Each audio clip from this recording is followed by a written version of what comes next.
So what comes first, the chicken or the egg? And how do you determine what's the chicken and what's the egg? Last year we did 15,000 square bales for horse hay.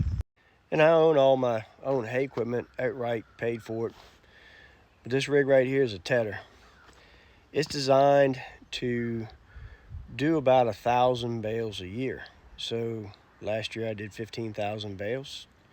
That did 15 years worth of work in 1 year. My other equipment's the same way.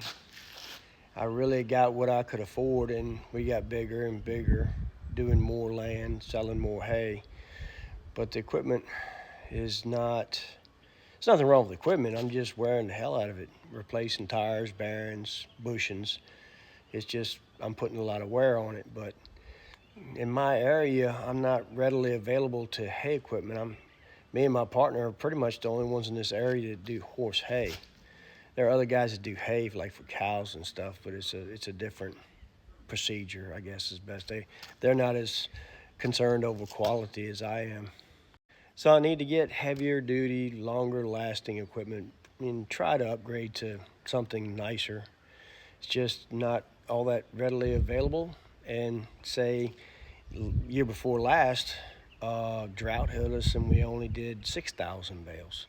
So if I go out and buy a $25,000 tedder that's bigger, newer, able to handle more acreage, more bales, is it going to stop raining? Also, right now we're maxed out on shed space for the stored hay until the buyers can come get it or we can deliver it to them.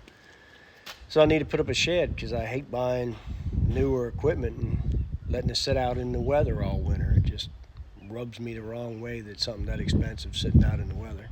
Then you get nicer, newer, bigger equipment. You want to keep it in the shed, you got to have a tractor that will run it. It's never ending. It just feels like you're constantly chasing your tail all the time. So what comes first, the chicken or the egg? And which is the chicken and which is the egg? Growing pains of like being successful, I guess. If we weren't selling this amount of hay, I wouldn't be looking to buy newer equipment or bigger equipment or more shed space. I don't know. What do you think? Let me know.